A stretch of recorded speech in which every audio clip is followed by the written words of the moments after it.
now, Talk Real Estate with Sharon McNamara, sponsored by Boston Connect Real Estate Services. Hi, I'm your host, Sharon McNamara, and you are listening to Talk Real Estate Roundtable. Let me share a little bit about my background before we get started. I am the broker-owner of Boston Connect Real Estate, a boutique firm that is home to over 30 real estate sales and marketing agents who service home buyers and home sellers throughout Boston, the South Shore, the South Coast, and Cape Cod. Our firm takes pride in assisting our clients in the next chapter of their lives by taking a holistic approach to their real estate endeavors. We believe that every move should be a moving experience. Every week, my co-host Melissa Wallace and I will provide you with my team's unique marketing approach to selling homes and share with you our expertise in navigating the home buying process. We value the experience of our agents at Boston Connect Real Estate so much that not only will you hear my perspective on real estate topics, occasionally you will hear the expert thoughts and opinions of our experienced agents at Boston Connect Real Estate. Be a part of our roundtable. If you have any questions during the show, please call 781-837-4900. We love to talk real estate. Follow us on Facebook, Instagram, and wherever you like to listen to podcasts at Talk Real Estate Roundtable. If you would like a one-on-one consultation with me and my team to discuss your real estate needs, you can connect with me at bostonconnect.com or 781-826-8000. Now, sit back, relax, take good notes, and let's talk real estate. And good morning to all my South Shore neighbors and beyond. My name is Melissa Wallace. You are listening to Talk Real Estate Roundtable. And today I have a very special guest who hasn't been on a Saturday show in a very long time. I can't even remember. It's too cold. It's not too cold. It's just too early. It's a little cold. And it's a little so what's your early. excuse in the summertime? It's the summer I was here more often. Okay. Yeah. So some of you may recognize her voice, but when we did our Tuesday night show, she would join me a lot. And we have this little segment where we zip around the South Shore and the South Coast, and we, highlight a community and everything. That's not what we're doing today, but if you remember those shows, we'll start them up again. But we got to get you back quarterly. Yes, quarterly. We got to get you back on more often. But I know it's. The past couple of months, I'm like, I got to get some radio show time. Doing the open houses on the weekends, it's hard to. It is hard. And you're doing an open house, which it's not till noon. You're like, what am I going to do with myself? I know. But anyways, for the sake of, let's just assume that somebody doesn't recognize your voice because you haven't been on in a while. So why don't you reintroduce yourself to all of our listeners? My name is Kristen Howlett. I am a full-time realtor here at Boston Connect Real Estate. That's about it in a nutshell. I love what I do. I serve sellers and buyers all across the South Shore and beyond. And infinity and beyond. Well, I say on South Shore and beyond because I know people in other areas are listening. Even other states are listening to us. Yeah, that's for sure. Yeah. So I like to say that. I know. I have an upcoming listing coming on, and my clients are moving to the villages in Florida. Oh, very nice. They're going to have a fabulous time. Yeah. There's so much to do there. Well, we just got back from Florida. We were in Fort Lauderdale over New Year's, and honestly, we came back, and I'm like, why do we live here? I know. No offense, Massachusetts, but gosh, it's so hard, especially coming back in January when it's like the leaves are gone, and it's dreary, and it's cold, and it was so beautiful there. It was like high 70s, low 80s, and just perfect.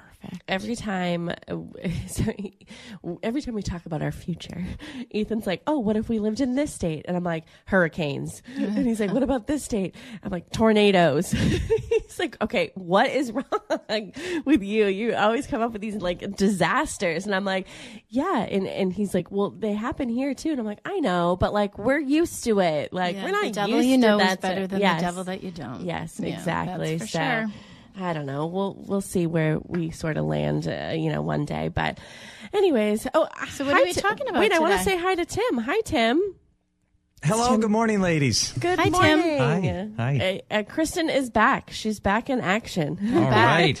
Mm-hmm. I hear you on the returning to New England in the foul weather after you've been somewhere nice and warm. I understand, especially when you're going over the land, waiting to approach, and you see that white stuff scattered. It's like, no, come on, please, no. I know. Yeah, it was fun watching. We have like one of those Wise cameras in our driveway, and we got the alerts, and I could see you guys had it like a squall. I think like over New Year's or New Year's Eve or something. Yeah. And we could see it, and we were like lying by the beach. Yeah, it's like, nice. poor you. Oh, I'm here. Yeah. Yep. Yeah. All right. Whatever. I mean, it wasn't that bad. I mean, we've had a pretty.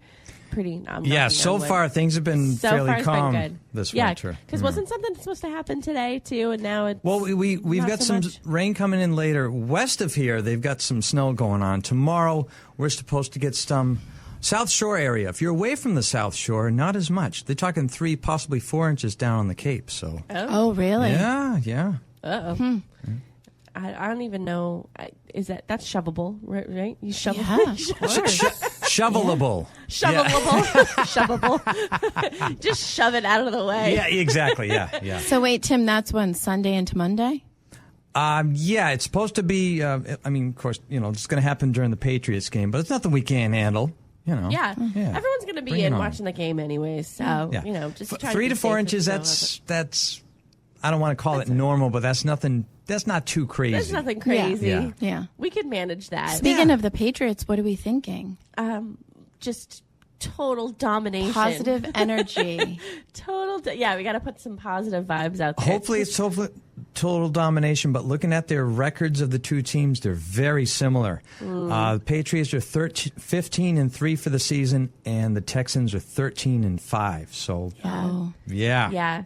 I don't know much about any other team, but I overheard someone saying last night that the Texans have a good defense. Yes, that's what Brian said this morning. So let's see. We'll see what happens. But either way, come let's on, go Patriots. Drakey's going to pull it through. Drake, May. Let's go. But yeah, so hopefully that's, that'll brighten up our day tomorrow, even though it's going to be a little snowy. But yeah, so today we are going to be talking about buyers. So last week, if you tuned in, and if you didn't, it's on our podcast, so you can go to talkrealestateroundtable.com or your podcast app and find it there.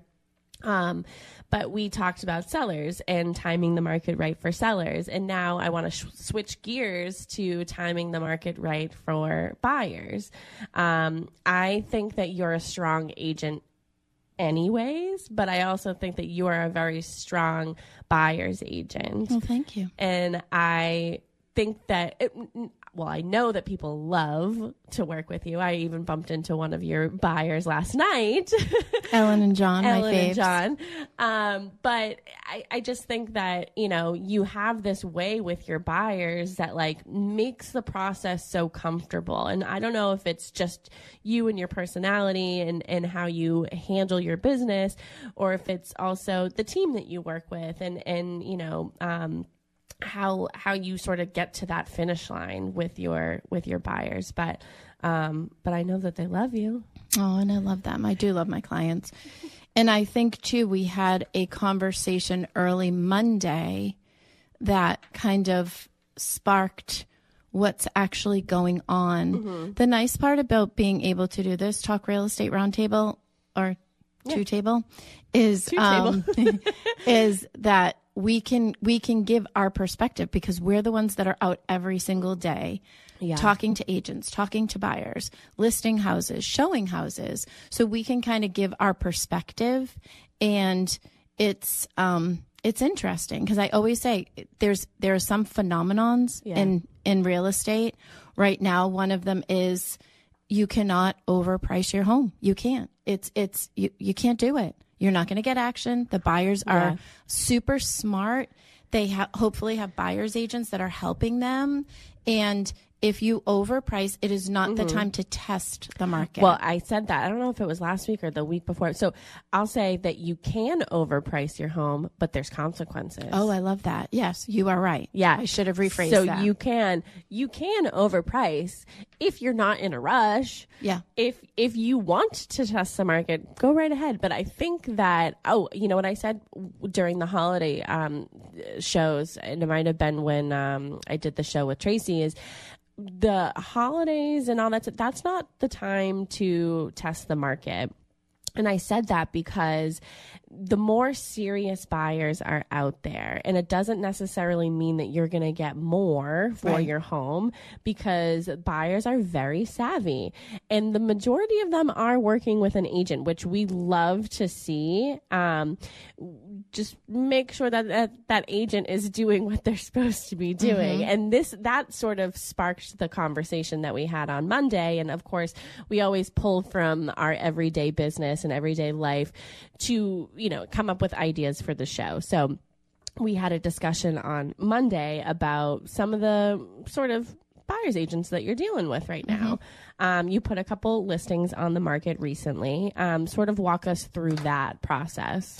So last Wednesday, I had a great new listing that came on, priced perfectly, covered 2 demographics, first-time buyers, and we actually had, I'd say it was almost like 75, no, I'm going to say 50-50. 50-50 with first-time buyers, young buyers, and then we also had an older demographic that was looking for that one level because it was the most adorable. It was.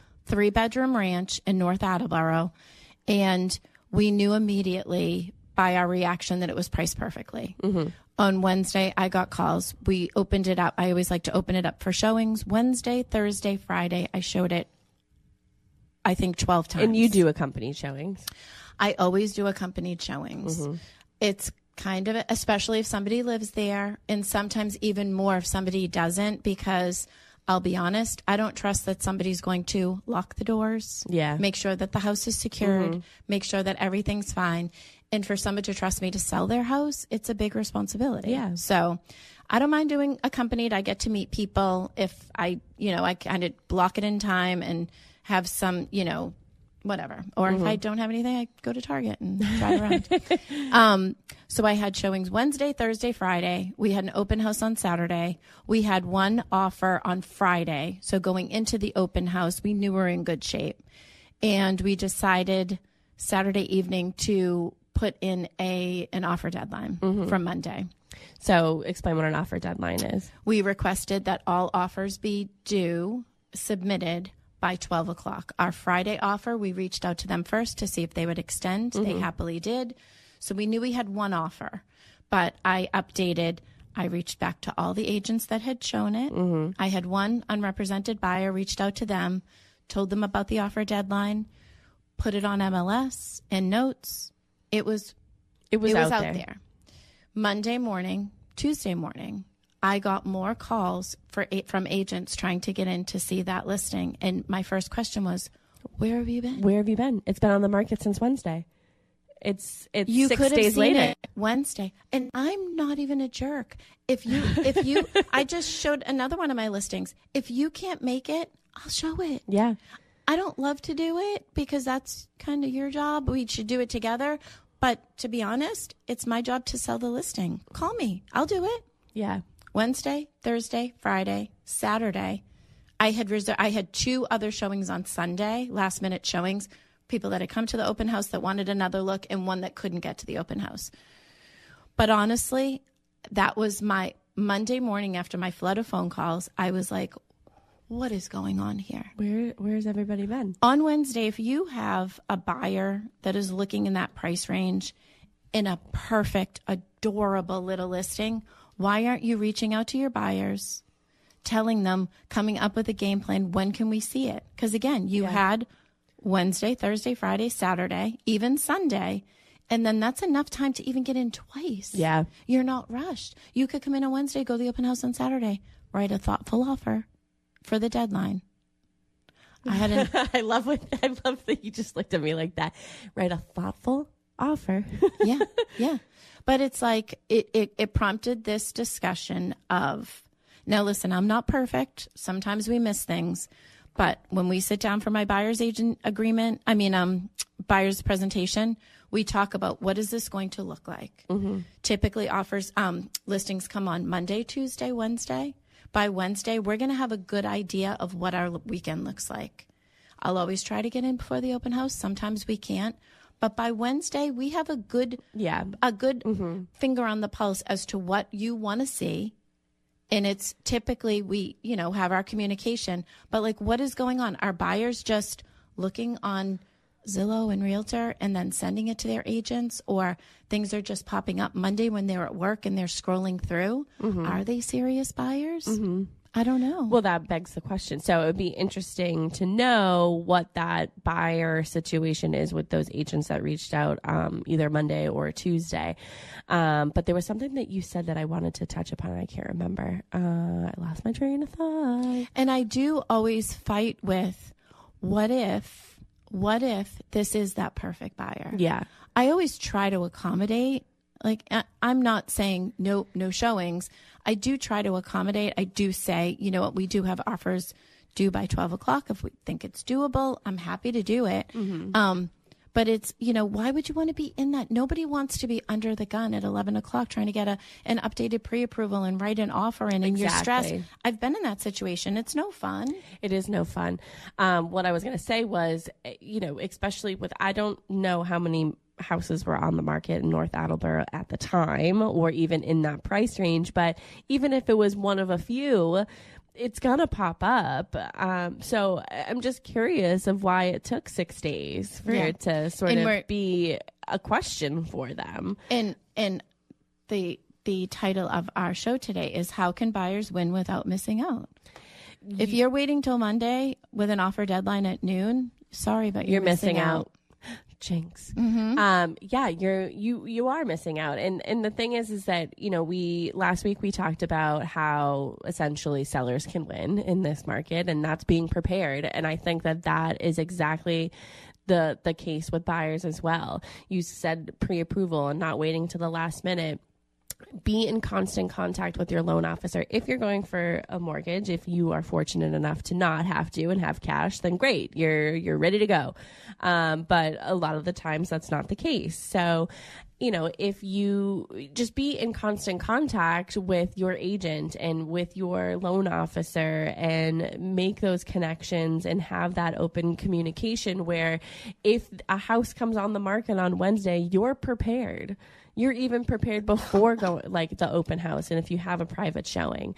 And the thing is that a lot of people have to work. We all have to work, especially to afford a home now. You have to work. So even if it's after hours, after 5 o'clock, after 6 o'clock, whenever you get out of work, there are very accommodating people out there. And that listing agent talking to their sellers should have that conversation. Yes. Let's try to accommodate, could we do an open house at, Thursday from 11 to 1? Yeah.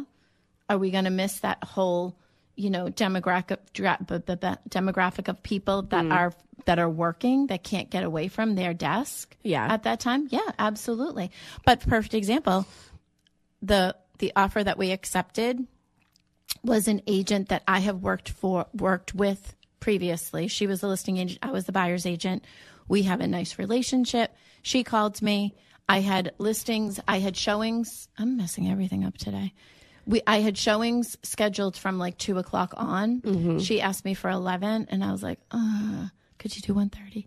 She said, no, it's his lunch break. He's leaving on his lunch break to go over and look at it. And I'm like, okay, absolutely. Yeah. If he's willing to run over on his lunch break to look at this house, he's serious. And he ended up winning the offer. Oh, how fun. Yeah. I love that. Yep. Why did I just get goosebumps? Why? I don't know, but I felt it. Really? Yeah. He's cute. But his agent is Maureen Handy. She's awesome. She knows that area. In a weird twist, I had told her when I did my research, she had sold that house like three times sales before that. Oh, really? Yeah. So she was familiar with it. That's great. Yeah, and she's great to work with. So, you know. But I'm sure she let her client know that too. Of course. And that probably brought comfort to that buyer as well. Yeah. And I know your clients take care of their homes. I mean, I think that you sort of have that conversation like, okay, this is, you've done a great job, or this is something that we need to improve on, and they do it. So, again, you said, I'm not a jerk, and you really aren't a jerk. Sometimes I can be a jerk. Depends on who you ask. But I do have a couple, key points here. So the better question buyers should ask isn't should I wait, but am I prepared to act if the right opportunity comes along? That's perfect. I think that is perfect. I'm going to read that again. Am I prepared to act if the right opportunity comes along? So I love that question because I don't want to say wishy-washy. I don't really know what the term is, but sometimes people are, if the right one comes along, then I'll jump. But that might be 6 months from now. That might be a year from now. And you might not be prepared, but you don't know unless you're having that conversation, unless you have that pre-approval. Do you have to sell a house in order to purchase? Have that timeline set up. Set yourself up for success. What we're seeing a lot now, too, is people thinking that they have to put these big down payments down. Oh, yeah. You really don't. Mm-hmm. You really don't. And if you have X amount and you want to try to put down 5% and you're a strong buyer, I'd much rather you keep that extra, if you're not putting down 20%, of course, but keep that extra in your pocket in case you need it for something. Yeah. Right? So there are a lot of, there are a lot of questions, but the most important thing would be sit down with a buyer's agent, have the conversation. As you know, revamping my buyer presentation, my seller presentation. But, there's all this buzz about having to sign a buyer's agent agreement before you go look at homes. I think it's worth its weight in gold because there's a lot of things that us as buyer's agents can help you with. For example, the third-party websites, back to 23 Sunset. Yeah. We knew Monday evening that we were accepting that offer, but until I have the signed agreement and the deposit, I don't flag it as contingent in MLS. So it took us a little bit. It was still active on Monday, but the average consumer doesn't know that. Yeah. And that's a phone call. And the consumer really can't call the agent directly and know those questions to ask. But if you have a great buyer's agent, they're going to call. We do have a signed offer. We're just waiting for the deposit. Then your hopes aren't up. Yeah. You know what's interesting? I recently reached out. One of my friends is looking for a house, and I reached out to the listing agent of a property she was interested in. Finally got back to me, and it's said active in MLS, and they said, "Oh, we have an accepted offer. We're negotiating home inspection." Yeah, and that's been happening a lot. I'm like, what? It's been happening a Like, lot. then market, because I have somebody who is now going to be disappointed. I had one in Rochester that was that way, and it was not marked as contingent or under agreement, I want to say for a month. Ugh. And I kept reaching out, almost like being that little bees. What's going on? Nothing. Yeah. Key insight I want to say is timing the market doesn't mean predicting the future. It means understanding the present and being positioned to move. Right. And I think that, and again, that could be for a seller too. I think that predicting the future means understanding the present and being positioned to move. It could be for both buyers and sellers. I think so. Oh, 100%. I have buyers right now that are completely adorable, and they know where they want to be. I still send them the listings if they come up that I think could be a good match for them, but she'll respond back and say, no. Like, I just sent her one that was, it's actually super close to where she lives right now with her parents, and she's like, I think I want to be a little bit farther away. It's a little too close. But, a good agent, too, will keep giving you, because sometimes you just don't know, right? You just you don't know what you don't know. So sending those, maybe taking a peek, maybe doing a drive-by. Yeah. You never know. Before we move on to what buyers need to do to not miss out, we do have a question from Ginny Wandell, who is a full-time realtor here at Boston Connect Real Estate. She's actually going to do coffee and conversations this morning. We announced that last Saturday. She snuck in here and gave a little shout out. And so if you want to come by and speak with Ginny Wandell, she's going to be here at the office. I don't know what her time is today. I think she starts at 9, but I'm not sure. I'll get that for you before we end the show, because she might buzz in here for a second. But if you want to have a conversation with Ginny about buying or selling real estate, she'll be here at the office, and she'll make you a cup of coffee too.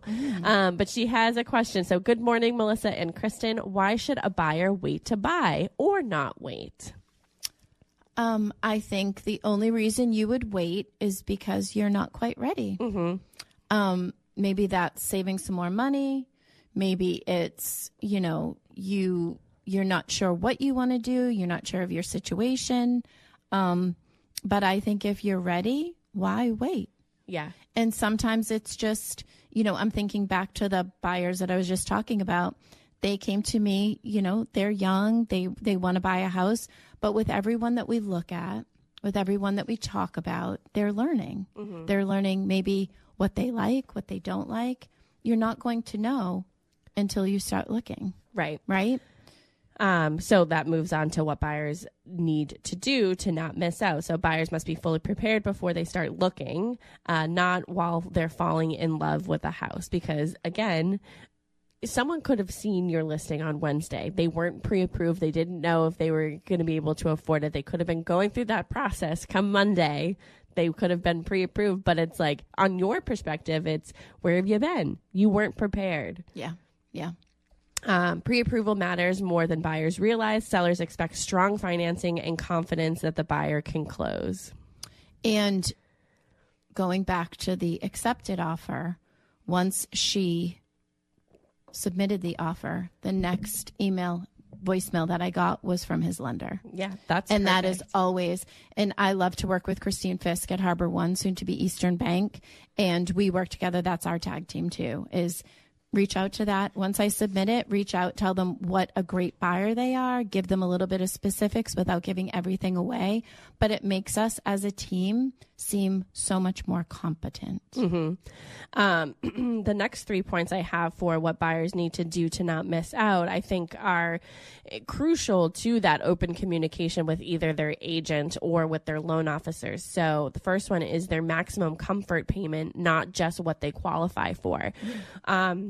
When I was going through the process of being pre-approved, and I tell this all the time, with Jasmine Glasgow from Maritime Mortgage, is she said, this is what you're approved for, but what are you comfortable with monthly? Yeah. And we'll work backwards. Yeah.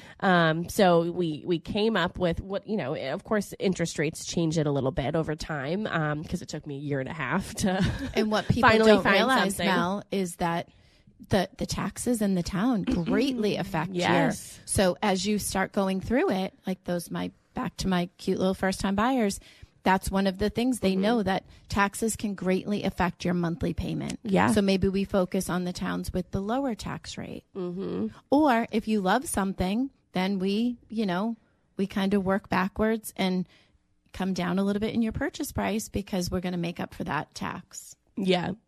What's that saying? That what's guaranteed in life is death and taxes. Yeah. Life, death, and taxes. How much cash they need for a down payment, inspections, and closing. So during your buyer presentation, do you go over those points? Okay. My whole goal at the buyer presentation is to make sure that they walk out, and that's what I say. If you fall in love with something tomorrow, you may not remember everything that we've talked about, but at least it's tucked back there. Like, you need a checkbook. You need something. You need online banking. Yeah. You need some way to get that deposit, because, a lot of, I don't know, what's the generation, the young generation, millennial? No, I'm a millennial. So then that's under you. Gen Z. Gen Z. Yeah. Gen Z, they don't have checkbooks. Oh, I know. So you might need to get, we've moved into deposit link and other ways to get it. But like that's something we don't want to be scrambling at the last minute looking for a way to get your deposit over. I know. Well, I think we should all learn how to write a check. I remember my Nana teaching me how to write a check. I have a checkbook. Yeah. I couldn't do an online payment one time recently. And I was like, oh, I'll just write a check. And they're like, oh, we don't accept checks. And I was like, what? Well, how do you want me to pay this bill? Oh, that's so funny. Oh, yes. And what terms they are flexible on and what they are not. So again, I knocked my microphone. Again, you go through this during your buyer presentation, I'm assuming, and go through that offer and what are some terms in that offer that you can negotiate and ones that you can't. Or like, do you need central AC? Is that a non-negotiable? Yeah. Right? Like, is that something as we're looking at, because sometimes the buyers go through with, what's the saying? Like glassy eyes, like they're all excited. Oh, rose-colored glasses. And then all of a sudden you're like, oh, wait, this does not. And they're like, oh, wait a second. So one of the more serious repeat showings for 23 Sunset, ultimately, his first response was, what is it going to take to get this house? Yeah. And then it quickly pivoted once they had time to think about it to, you know what? It might be a little too small for us. I'm laughing because when I bought my Jeep, I had it for probably a month. And I remember looking up and being like, oh, I don't have a sunroof. It didn't matter to me. Yeah, so like it wasn't... It wasn't like I have to buy a car with the sunroof because I had always had a sunroof before, but I never opened it. I wasn't like, and I think because my eyes are sensitive that like, I don't need that extra glare in my car. So it was not even a consideration that I was like, oh, I didn't even, but moving forward, I would probably want a house with AC. Maybe I don't have central AC in my house right now. And I'm like, oh, how can I get it? I need it. Yeah. But that made me laugh because I'm like, oh, I don't have a sunroof. It just didn't matter to me. That's right. That's right. Okay, so always knowing what's on the market. So that's sort of our next talking point. So public listing sites often lag behind what's actually happening in the market. And we say that because the best form of communication, I guess, of getting that listing is through MLS directly. So in order to get that, you hook up with a buyer's agent. So what's interesting on the way here this morning, I thought it used to be way before my time, you had to have an agent. You had to be working with an agent to get access to the MLS. Mm-hmm. And it is not like that anymore. Mm. You can pull third-party sites, pull from MLS, and you're able to get that information. But is that information accurate? Right. And that's the key to this whole, like we said, sometimes it's something's under agreement. You get your heart set on it. You're going to go look at it on Thursday. Little do you know, they have 5 offers. Mm-hmm. They're negotiating through. Again, it's a phone call. Well, the number one information that is not accurate on those third-party sites is who the listing agent is. Oh, because if you see a button that says talk to the listing agent or talk to an agent or more information here, you are getting connected to somebody who is buying that lead. I sound like a bitter, broken record when I go over this because this is the bane of my existence is people who don't understand. Yeah. And you know what? Here's an example. You see something, drive by. Yeah. A sign will be in the yard and there should be a phone number. Call that phone number. Do not click more information. I'd like to see this house. You are going to get somebody who has no idea about the house. Yeah. They're purchasing leads. Mm-hmm. There's nothing wrong with that. They're trying to make a living. I totally get it. But if you click that button thinking you're going to get somebody who knows every inch of that house, you're not. And if you're working with a buyer's agent, send that information, send that listing. If you didn't get it from your agent, send it to them and they do that research. We know what to ask.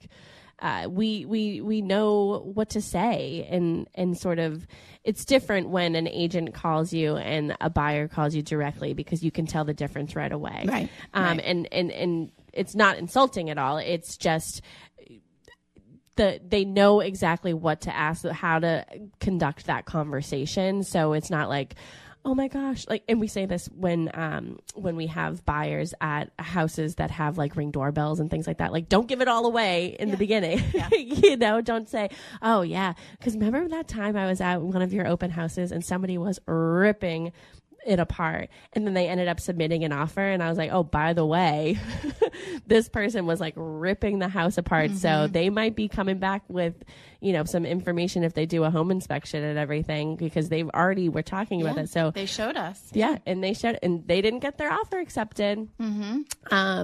Okay. Always knowing what's on the market. So again, being in constant contact with your agent. And I think a good talking point, public listing sites often lag behind what is actually happening in the market. And that's true. It is true.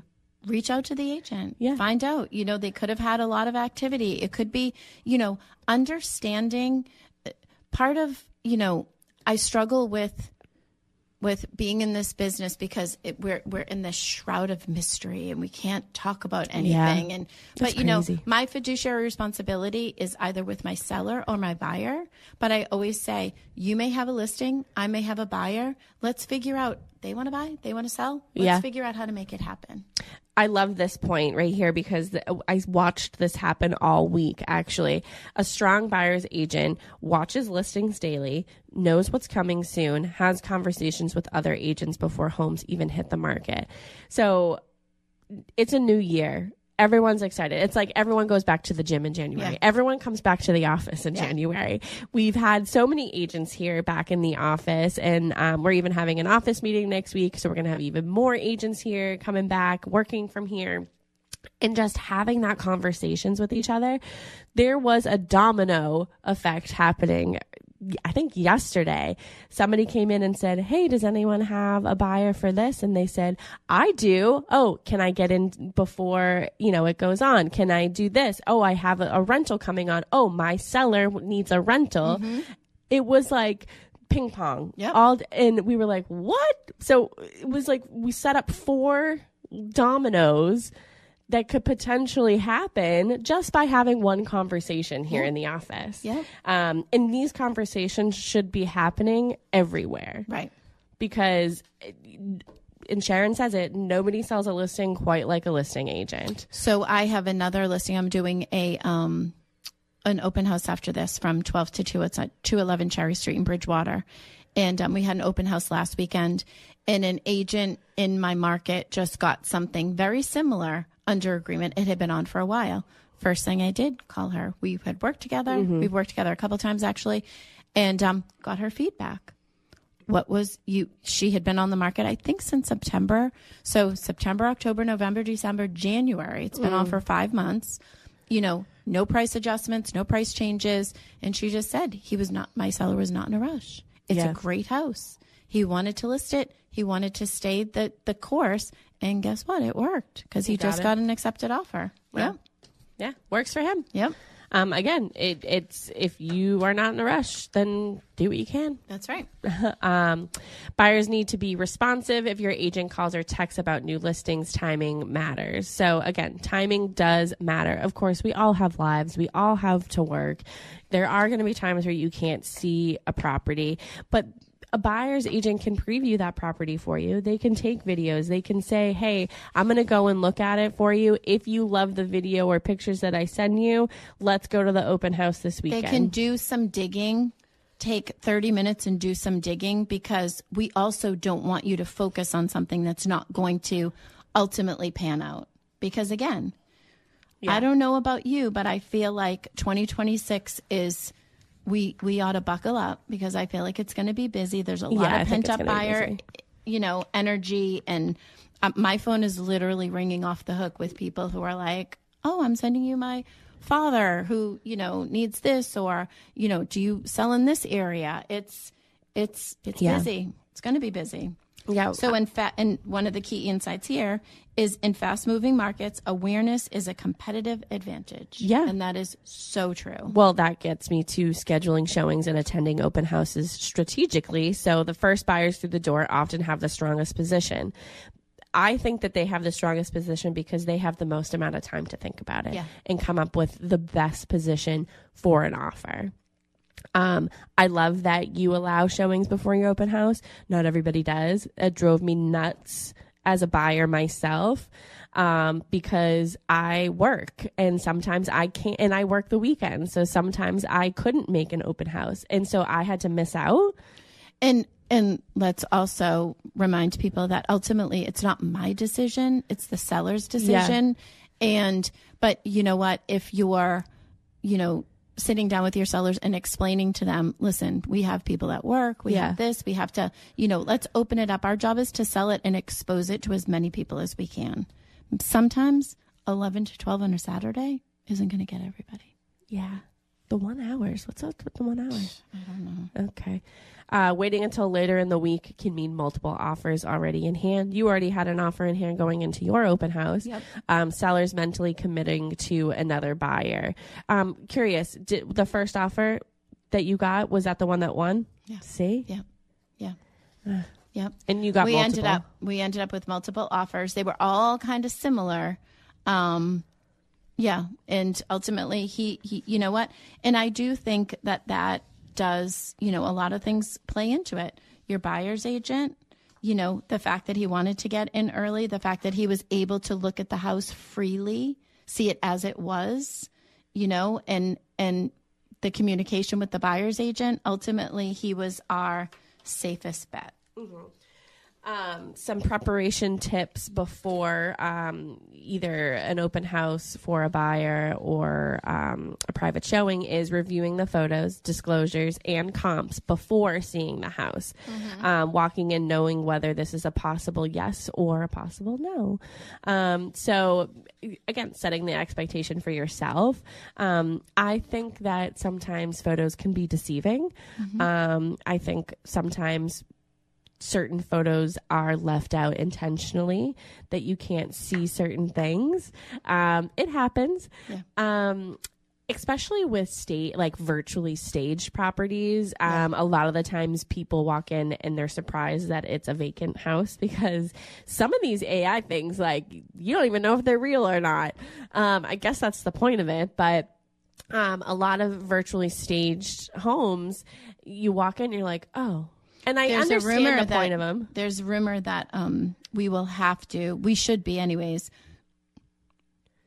Disclose that it's virtually staged. Mm-hmm. Yeah, I think you should. Absolutely. And I do see that a lot in a disclosure that, this is virtually staged and things like that. But, just be aware that sometimes it is disappointing.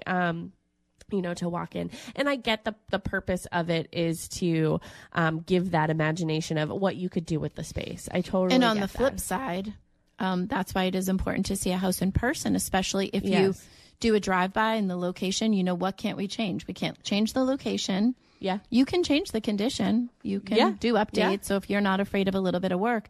But if location works, always go look at it because sometimes you're also pleasantly surprised. Mm-hmm. Pictures, it's our job as listing agents to portray the house in its best light as we see fit to get people through the door. Yeah. Being able to be prepared. So with those disclosures and comps, you lean on your agent for that. Mm-hmm. And the agent should be setting that expectation of, okay, and I'm sure you do this when your buyers are really falling in love with something. You run comps to make sure that the first thing I do. Yeah, then make sure that property is priced according, again, to the condition that it's in, to the location that it's in, because we never want our buyers to purchase something that is just not priced right. I tell my buyers, the worst thing in the world would be for you to come back to me and say, how could you let me buy this house? Mm-hmm. I want to give them enough information that they can make an informed decision. Yeah. I heard recently a buyer say, you know what, we know that we paid for our house, but it's our forever home. Yeah. And we're okay with that because we love it. It was the emotional value. That's something that we can't gauge. And we talk about that a lot is we can give you the market value of a house, but we can't gauge what that emotional value is. And that comes into factor when there's multiple offers. How badly do you want it? And when a house is priced appropriately. Yeah. And that's why we see so many over asking offers is because that is emotion driven. It's putting your best foot forward and what you can afford, because there is a limitation there. But what is that emotional value? We can't gauge that. That is something that buyers have to come up with on their own. I'll take, as we're getting closer, I'm going to take 2 minutes and tell one of my favorite stories. Okay. Buyer looking. She wanted to be in Marion. She'd already lived in Marion. And Marion is a beautiful coastal town, if nobody knows about it. It's on the south coast, Mattapoisett, Rochester, Marion, beautiful. Her budget, however, didn't support Marion. Mm-hmm. So we started looking like in Wareham, and we looked and looked and looked. And this house came on. It was literally it was on the same street that she lived on, a couple doors down. It was, I think, maybe an estate sale, but I'm not quite sure. It came on, and her first thing was, we were going back and forth texting. She's like, oh, it's just out of my price range. So we came back to it, didn't sell. I don't know if it went under agreement, what happened. It came back as a price reduction about a month later, and I swooped right in. We went there on a Wednesday. We knew exactly what her budget was. This was a referral from Christine Fisk. Christine and I knew exactly where she could be. So I said, what's the harm in putting in an offer? If you like it, has tons of potential, let's put in an offer at your top. We don't ever have to worry about haggling back and forth. Yeah. They may accept it. Mm-hmm. They may just want to. We can do a quick close. We put an offer in for $25,000 less, and we ended up getting it. Yeah. And you know what? Had she kept in that idea of, oh, it's overpriced, I can't afford it. You never know. I mean, the worst, if your agent's willing to put the offer in, and able what's the worst that can happen? They say no. But they didn't. We were up against another offer, and we ended up winning. They moved in right before Thanksgiving. They're happy as anything. I'm sure that move was very easy for them, living on the same street. Went down the other day, right before Christmas. She does these origami ornaments. Her whole Christmas tree was all set up with all the origami. She's like, pick one. But they're so happy. Oh, I love that. And that wouldn't have happened. Yeah. You know, I'll pat myself on the back if we didn't take that risk. If you don't have a buyer who's willing to think outside the box. And my thing was, if worse comes to worse, like if they come back and counteroffer, we can't. Yeah. We're at our top. Yeah, we're at our top. And it worked out. I do have a message from Ginny Wandell. She has a new listing coming on, so I'm going to promote that. And then I want you to promote your open houses this weekend, and then we'll do final thoughts. So, Classic Cape. So Ginny Wandell, again, full-time realtor here at Boston Connect Real Estate. She has a new listing coming on. Classic Cape in North Pembroke, 4-bedroom, 3-bath with an in-law apartment. Lots of great features, beautiful grounds, in-ground pool, backs up to peaceful forest land. Price will be just over $700,000. Perfect. Where's that again? It is in Pembroke, North Pembroke. So again, if you're looking for a 4-bedroom, 3-bath with an in-law in North Pembroke, just over 700, give Ginny Wandell a call. Let me get her number, 781-354-0723. Again, 781-354-0723. Promote your open houses this weekend, Kristen. Wait 1 second. I just want to talk about, let's tidy this up because I feel like this is great. Okay. Buyer's agents are not just door openers. They are market strategists. Oh, there you go. Agents must track listings daily, communicate quickly and clearly, and educate buyers on urgency without creating panic. Proactive agents talk to listing agents early, ask the right questions, and prepare buyers for realistic outcomes. Offers should be discussed before the perfect house appears, not after. That, I think, is huge. And the difference between winning and losing often comes down to agent preparation and communication. Yeah, I think that's great. We should have a mic drop for that one. Mic drop. Because that's true. That is 100% The difference between winning is knowing, like you said, what your monthly is, what your budget is, where you want to be. And if you have all those things, you can either submit an offer or walk away. Mm-hmm. Another couple quick points. So again, having these conversations with your buyer's agent. So acting quickly does not mean skipping important steps. Yes. Buyers should understand inspection rights. So we talked about the home inspection changes, financing timelines, what contingencies protect them. These are conversations that you should be having with your buyer's agent. And if you don't have a buyer's agent, I have a very fantastic one sitting right next to me. And we'll give her contact information. But knowing when to walk away is just as important as knowing when to move forward. And a good agent will give you their feedback like, okay, the one I just talked about, she had an offer in on one, and I finally had to say, we have to walk away. Yeah. It was too much work for her. Too much. Yes. I walked away after my first home inspection. I had very sort of quickly after I got pre-approved, I did get an accepted offer on a home. I've talked about this before. I had a home inspection. We were negotiating and something just didn't feel right. Yeah. And I said, you know what? Good luck. And a good agent will not pressure you. They'll support you. Yeah. And luckily I had myself as my agent. So buyers who succeed aren't luckier. They're just better prepared. The market rewards buyers who understand timing isn't all about waiting. It's about readiness. Mm-hmm. And working with a knowledgeable professional makes the difference between frustration and success. You don't time the market by standing still. You time it by being ready when the right home appears. I love it. And I love that as a final thought. Mm-hmm. Where are you going to be this weekend? Today, I am at 211 Cherry Street in Bridgewater. It is a 4-bedroom custom home. Oh, God, this house has so much potential. We just had a price adjustment. They are under contract, so it's a super motivated seller. We're on at $799. It is a 4-bedroom, 2.5 bath, custom colonial with a beautiful backyard, nice corner lot, 1.13 acres, privacy, great. I also have 170 Pleasant Street in Whitman on. It is renovated from a 2-family to a single family, could very easily be reverted back. And you could have a owner occupied thing going on, and then you could rent up the upstairs. And then tomorrow I am at Cochise Estates, which I haven't been in a couple of weeks. You haven't? No. Oh. Helping the McNamara Horton Group with some new construction. So if you want a beautiful colonial that needs a little bit of zhuzhing up, come see me at Cherry Street. If you want an owner-occupied multifamily, come see me at 170 Pleasant Street. We don't have a listing, open house listed for that until next week, but happy to do private showings.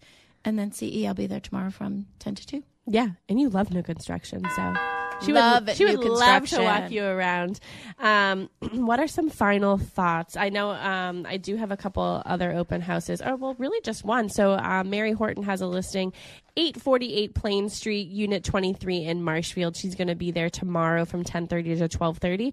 That is a condo on the market for $485. And of course, Cushing Trails. Who doesn't want to live in Marshfield? I know, right? Cushing Trails every Saturday and Sunday. That's in Hanson. That's Sharon and Mary's a new construction listing that every Saturday and Sunday 10 to 12. And then, of course, Cochise Estates every Saturday and Sunday from 10 to 2. And Cochise Estates is in West Bridgewater. So if you're looking for new construction in West Bridgewater or new construction in Hanson, we got exactly what you're looking for. Mm-hmm. Come on down. Yeah. Final thoughts. What do you think? Final thoughts. Talk to a buyer's agent. If you want to talk to me, feel free. Give me your contact information. 617-448-4896. You can always reach out to Mel at the office. She can get us in contact. Give your phone number one more time. I'm on Facebook, 617-448-4896. Kristen at bostonconnect.com for email. I'm on Instagram, Facebook, but even just a conversation, is worth the conversation, and see if you're ready.